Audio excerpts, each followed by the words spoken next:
Ibu Lisa, kalau kita melihat data yang disampaikan baik ini secara regional di ASEAN dan di Indonesia, ini ada sedikit perbedaan begitu. Memang kalau di ASEAN ini penurunannya cukup drastis, tapi di Indonesia sendiri sebenarnya dibandingkan tahun lalu ini masih ada peningkatan meskipun secara nilai berkurang begitu. Ibu lihat apa faktor utama yang membuat perusahaan-perusahaan di ASEAN ini mungkin tidak melakukan pendanaan dengan cara IPO? Apakah memang karena masih ada kekhawatiran secara global?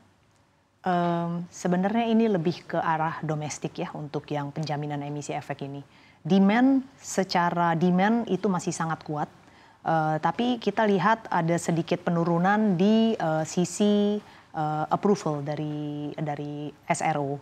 Karena mungkin ini juga bersinggungan dengan apa yang terjadi lately ya, dengan adanya FCA dan inisiatif-inisiatif baru, peraturan baru, itu membuat SRO kita lebih take a step back and then melihat kualitas dari emiten-emiten yang melantai di bursa. Jadi sebenarnya bukan karena demand-nya berkurang, tapi lebih ke penyaringan yang lebih ketat. Begitu. Jadi itu yang menyebabkan memang jumlah emitennya ada penurunan ya di semester tahun ini dibandingkan dengan jumlah emiten tahun lalu secara keseluruhan. Baik, apa alasannya SRO ini lebih selektif? Apakah karena melihat di IPO sebelumnya ini banyak yang emiten harga sahamnya langsung drop beberapa saat setelah IPO? Betul sekali. Jadi memang ada bukti-bukti ya bahwa tahun lalu itu aggressiveness of the capital market itu cukup besar ya, cukup tinggi. Jadi kelihatan sekali jumlah emiten yang melantai di bursa pun juga cukup banyak tahun lalu kalau dibandingkan dengan tahun sebelumnya. Namun kualitas dari emiten tersebut betul itu korelasinya pasti ada ya dengan harga emiten tersebut setelah melantai di bursa yang banyak meluncur ke 50 perak ataupun masuk ke papan pemantauan khusus. Baik, itu. Dalam proses yang semakin selektif ini, apakah ada kriteria yang mungkin ditambah lagi untuk bisa menyaring emiten-emiten yang lebih baik? Betul sekali. Jadi terutama fokusnya sekarang di papan akselerasi ya, di mana tahun lalu itu ada total 17 emiten di papan akselerasi, di mana tahun ini itu masih sedikit, relatif sedikit dan sangat selektif, lebih selektif lagi nih SRO. Terutama untuk papan akselerasi. Baik, artinya kalaupun akan ada IPO lagi di tahun ini bukan berasal dari emiten-emiten yang besar begitu. Betul, betul sekali. Jadi kalau untuk emiten yang besar itu memang unfortunately di Indonesia ini mayoritas didominasi oleh middle e-commercial companies ya. Jadi rasio dari big companies compared to the average middle class itu relatif lebih sedikit. Namun kita juga mendengar prospek untuk big companies untuk melantai di bursa di second half itu juga ada beberapa sih. Ada beberapa. Jadi mungkin ditunggu di second half tahun ini. Baik, kalau memang prestasi di semester 1 dalam IPO emiten ini tidak terlalu baik, apakah di second half ini menurut Ibu akan lebih baik daripada di semester 1 di tengah volatilitas yang juga sebenarnya masih sama secara global? Secara jumlah ekspektasi saya kelihatannya akan menurun kalau dibandingkan dengan tahun lalu. Jadi memang secara overall jumlah IPO atau emiten yang melantai itu pasti akan lebih sedikit dibandingkan tahun lalu. Yaitu karena meningkatnya fokus untuk memperhatikan kualitas over quantity. Baik, gitu. Bagaimana dengan di Erdika Elite sendiri? Apakah dalam pipeline Erdika juga sudah terlihat emiten-emiten mana yang berpotensi untuk secara berkualitas melakukan IPO di second half 2024 ini? Pastinya. Jadi di di first half Erdika memang kita berhasil menjamin ada 4 emiten sindikasi dengan anggota broker lainnya.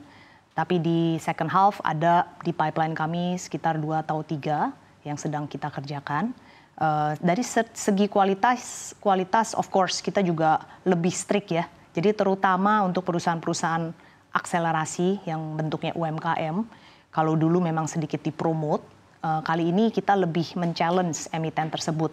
Karena IPO itu bukan hanya sekedar melantai di bursa, listing and then the job is done, tapi kita juga melihat post IPO, strategi ke depannya, proyeksi ke depannya, itu akan sangat impact. Jadi kita melihat lebih ke jangka panjang sekarang.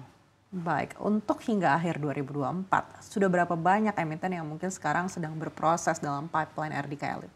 Ada sekitar, the second half ini ada sekitar tiga emiten lagi yang sedang kita garap. Baik, rencananya akan dilakukan kapan IPO-nya? Dari 3 itu mungkin 2 kita harap bisa tahun ini listed, 1 lagi mungkin tahun depan. Baik, artinya ini seluruhnya IPO atau beragam, ada yang mungkin rights issue juga? Oh, itu di luar dari right issue. Kalau yang right issue maupun bond itu masih dalam jajak pembicaraan. Baik, apakah untuk emiten yang rights issue atau yang akan mengeluarkan bond ini trennya juga sama seperti yang kita lihat di IPO? Tidak sepelan atau selamban IPO ya. Kalau right issue itu adalah suatu kebutuhan emiten of course untuk menaikkan modal mereka. Jadi kalau kita lihat trennya memang tidak memelan kalau untuk right issue. Bond cukup menarik karena bond ini kita lihat dengan suku bunga yang ekspektasinya akan menurun. Kita lihat udah banyak appetite dari emiten-emiten untuk raise bond ya, untuk memenuhi kebutuhan modal kerja maupun kebutuhan capital mereka. Baik, di saat IPO ini menjadi cenderung lebih selektif, Ibu melihat kemana arah pendanaan emiten-emiten yang mungkin tidak berhasil untuk bisa memenuhi kualifikasi tersebut? Mungkin bisa mereka kembali lagi ke bank karena tren untuk suku bunga memang akan turun ya ke depannya untuk jangka panjang. Namun sekali lagi menurut saya tidak ada tren menurun untuk IPO dari segi demand. Ya, dari segi demand, emiten masih melirik bahwa capital market itu adalah channel yang cukup menarik untuk mereka bisa grow. Selain di bank ya, kredit dari bank. Baik, itu tadi dari domestik, tapi pengamatan Ibu kalau di ASEAN sendiri, ini kan artinya bukan hanya Indonesia begitu, tapi trennya juga sama. Apakah juga memang regulator di negara-negara lain di ASEAN ini juga menjadi lebih selektif? Bisa jadi. Again, because of karena aggressiveness what happened in the past, itu membuat pilihan investor juga semakin beragam ya. Semakin banyak emiten yang sudah melantai di bursa.